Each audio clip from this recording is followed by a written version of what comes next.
My name is Savannah, and the moment I walked into that boardroom with my lawyer, watched the color drain from Marcus Reynolds' face, and placed 17 patent certificates on the mahogany table, I knew his empire was about to crumble.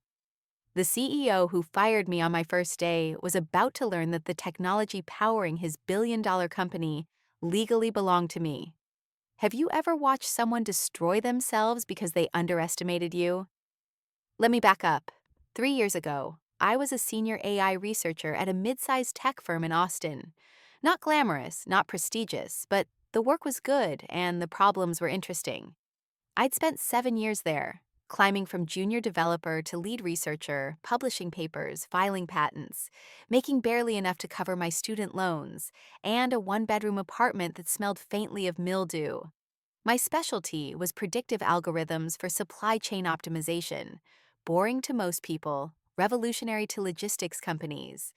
I developed a proprietary system that could reduce shipping costs by 30% while improving delivery times. The math was elegant, the application was practical, and the patents were filed under my name with the company holding licensing rights. Then Titan Solutions came calling. Marcus Reynolds was a legend in tech circles, 42 years old, boyish charm, 3 successful exits, and a reputation for building companies that changed industries. When his recruiter reached out, I almost deleted the email. People like me didn't get recruited by people like him. But the offer was extraordinary. Chief Technology Officer, 200,000 base salary, equity package, full research team. Marcus himself called me, his voice warm and genuine, talking about vision and innovation and changing the world together. Chloe, I've read every paper you've published, he said. You're exactly the kind of brilliant mind we need. This isn't just a job offer. This is a partnership. I believed him. I gave my 2 weeks' notice.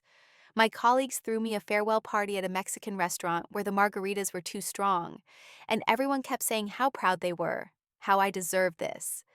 My mom cried on the phone, telling me she always knew I'd make it big. I didn't read the employment contract carefully enough. That was my first mistake. My last day at the old job was a Friday. I spent the weekend packing, researching San Francisco neighborhoods I couldn't afford, imagining my new life. Monday morning, I put on my best suit, grabbed my carefully prepared presentation deck, and walked into Titan Solutions' glass tower in Soma feeling like I'd finally arrived.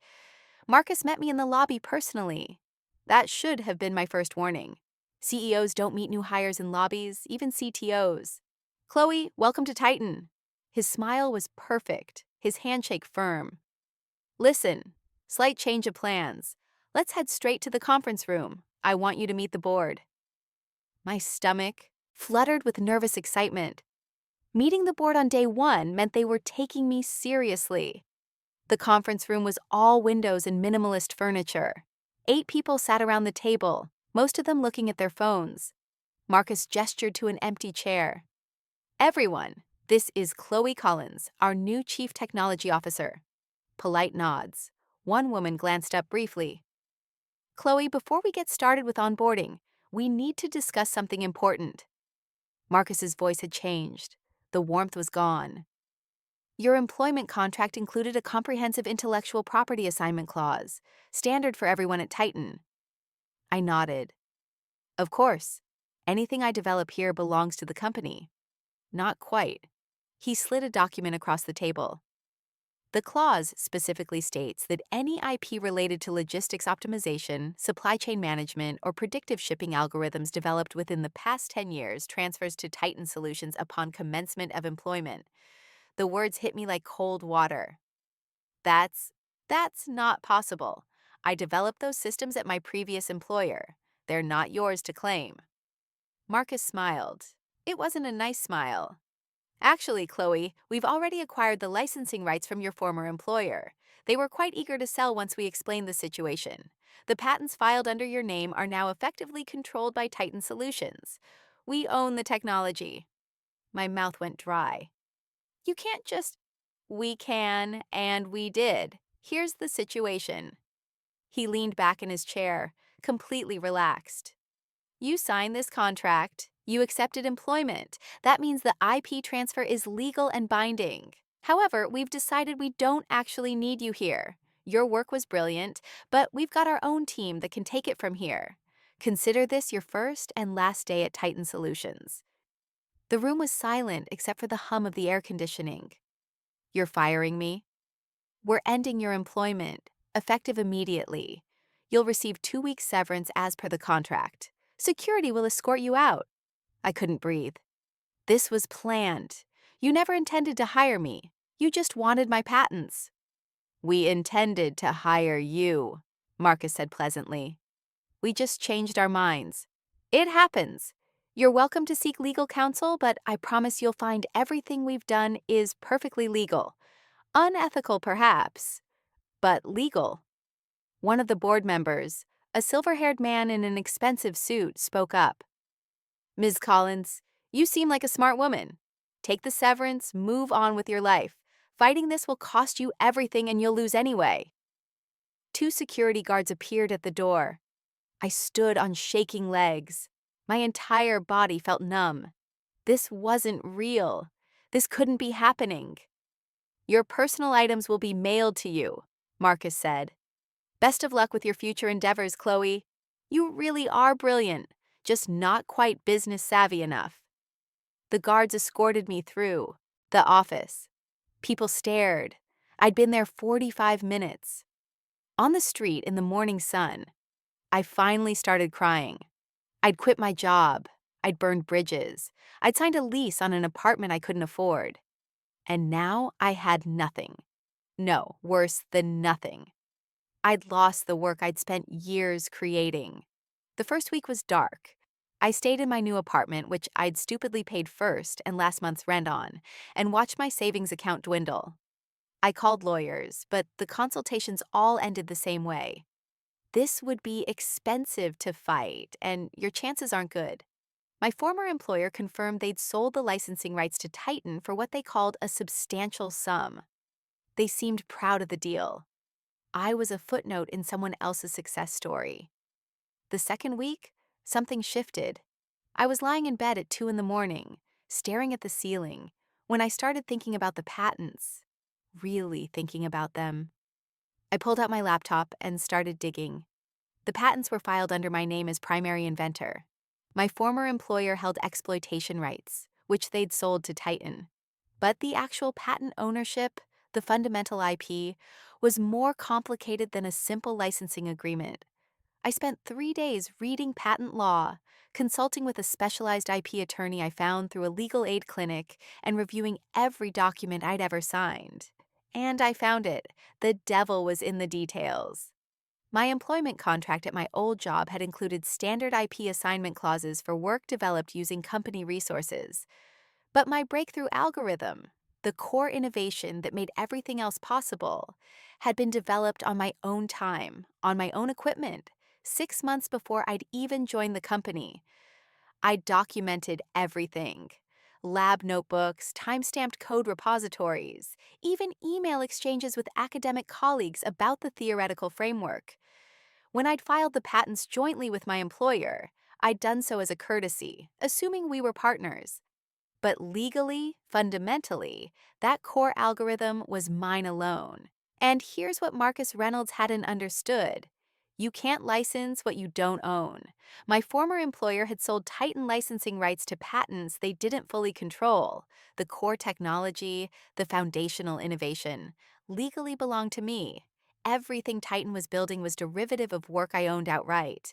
The IP attorney, a fierce woman named Janet Liu, who reminded me of my grandmother, started smiling as I explained. They screwed up, she said. They got greedy and didn't do their due diligence. Chloe, if what you're telling me is accurate, Titan Solutions has built their entire logistics platform on technology they don't have legal rights to use. What do? We send them a cease and desist. Then we negotiate. And if they want to play hardball, we take them to court and we win. For the first time in 2 weeks, I felt something other than despair. I felt angry. Janet worked on contingency, believing in the case enough to front the costs. We spent a month building documentation, confirming the timeline, establishing clear ownership. Every timestamp, every commit log, every dated notebook entry proved the same thing. The algorithm was mine. Then we sent the letter. I wish I could have seen Marcus's face when he opened it. The response came within 48 hours. Not from Marcus, but from Titan's legal team. A terse email demanding a meeting. "They're scared," Janet said. "Good." We met at a neutral law office in downtown San Francisco. Marcus was there with 3 attorneys, all of them carrying briefcases that probably cost more than my monthly rent. He didn't look boyish anymore. He looked tired and angry. "Ms. Collins," one of the attorneys began, "your claims are baseless and frankly offensive. Titan Solutions acquired these rights in good faith." "You acquired licensing rights to derivative patents," Janet interrupted. "You did not acquire rights to the underlying algorithm, which Ms. Collins developed independently and owns outright. Every line of code your logistics platform uses traces back to technology you have no legal right to exploit." "That's ridiculous. We paid." "You paid for something the seller didn't own. That's your mistake, not ours." Marcus leaned forward. "Chloe, let's be reasonable. You want money? Fine. We'll settle. Name a number." This was the moment I'd been imagining for weeks. But actually sitting across from him, seeing the arrogance barely concealed behind his negotiating face, I realized something. I didn't want money. I wanted justice. "No settlement," I said quietly. "I want my patents back, full ownership, all derivative works, everything. And I want a public acknowledgement that Titan Solutions built its platform on stolen technology." Marcus's face went red. "You're insane. Do you know what you're asking? We've built an entire company around this. We have investors, clients, contracts. Built on my work, without my permission. We'll bury you in litigation. You'll spend every penny you have and more fighting this." Janet smiled. "Mr. Reynolds, let me be clear. My client has documented evidence of independent development, time-stamped code repositories, and academic correspondence proving prior art. We have patent filings that explicitly reserve certain rights. We have an airtight case. If this goes to court, you lose. And when you lose, every contract you've signed becomes voidable.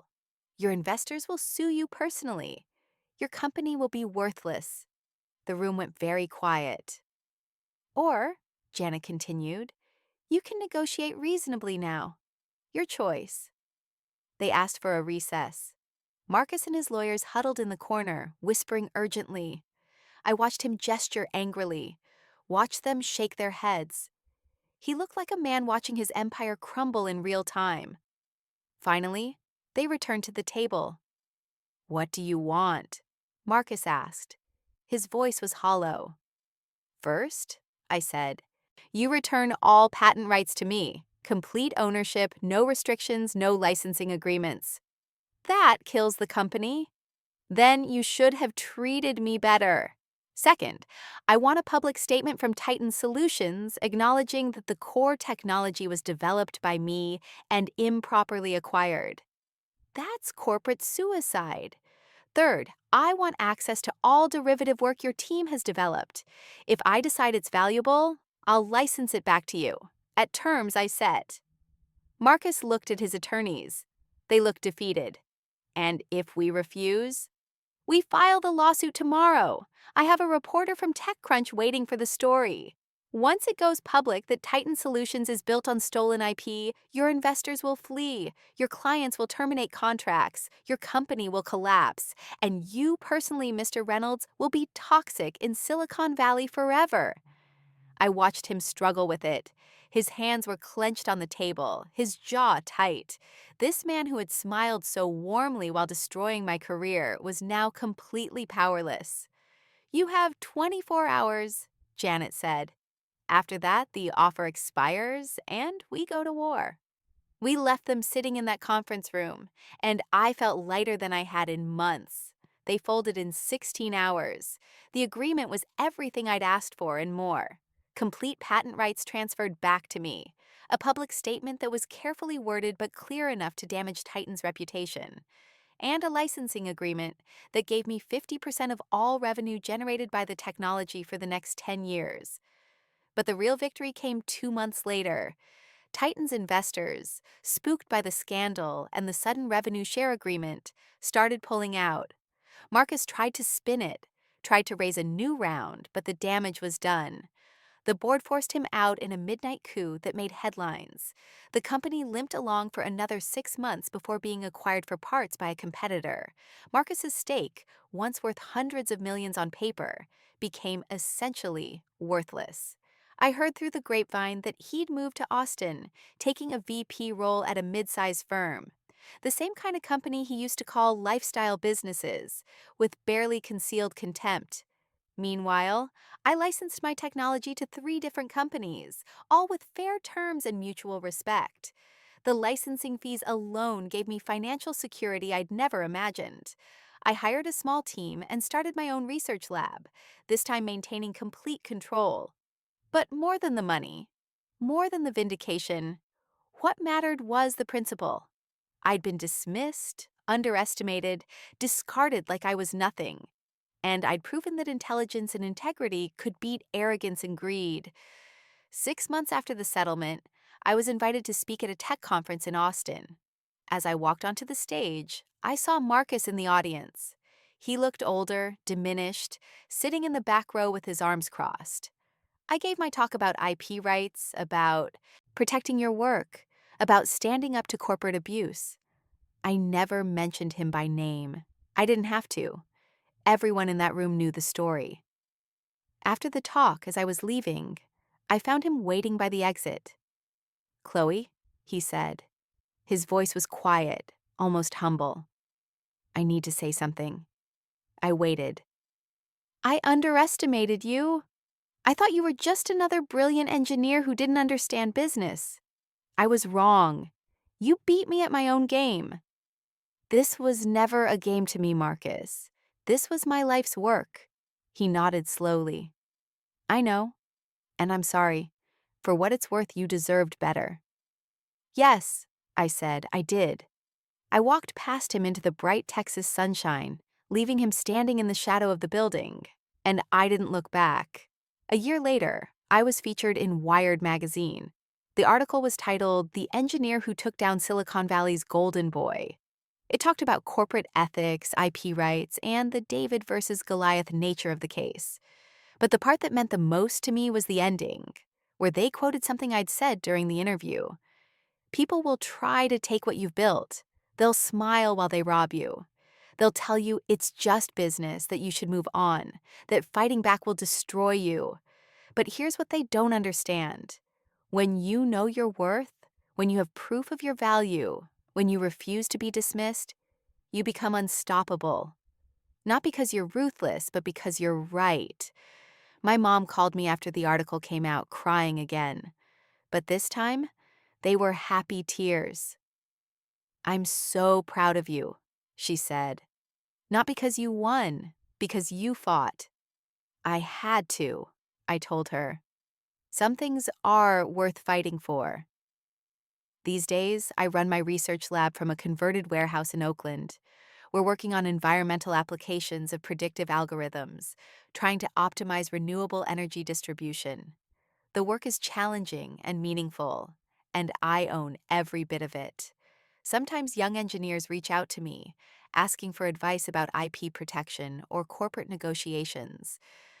I always make time for them. I tell them about documentation, about reading contracts carefully, about knowing their rights.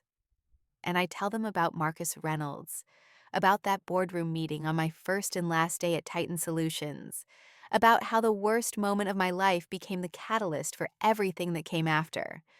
But the most important thing, I always say, is to know your value. Not your salary, not your title, but the actual value of what you create. Because once you know that, truly know it, no one can take it from you without a fight.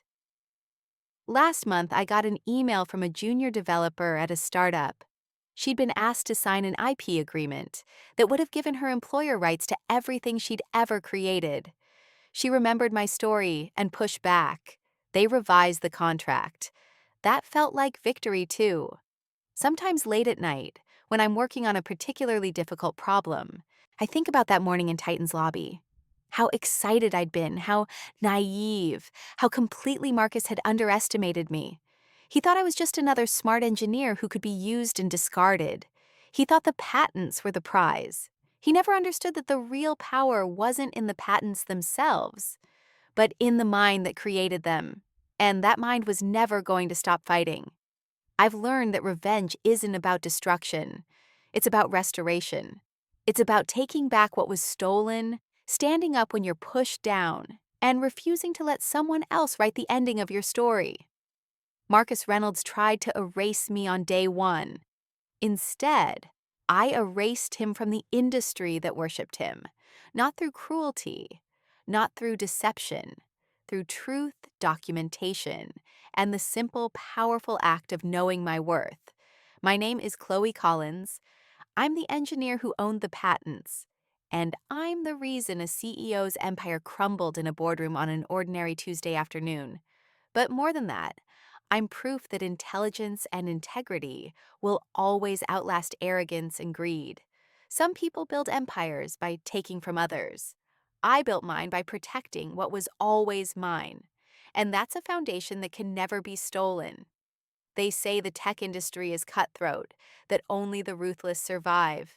But I've learned something different. I've learned that the people who survive are the ones who document everything, who understand their worth, who refuse to be intimidated by expensive suits and boardroom power plays, the ones who fight back, not because they're bitter, because they're right.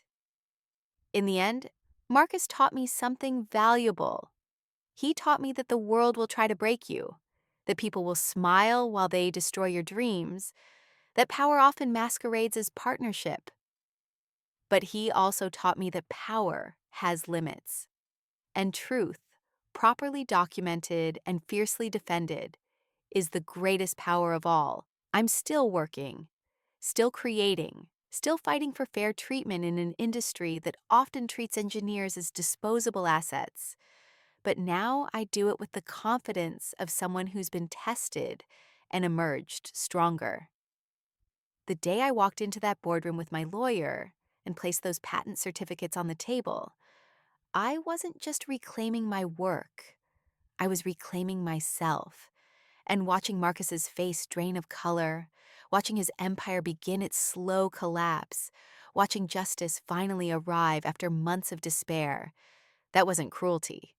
That was poetry. The universe has a way of balancing things out.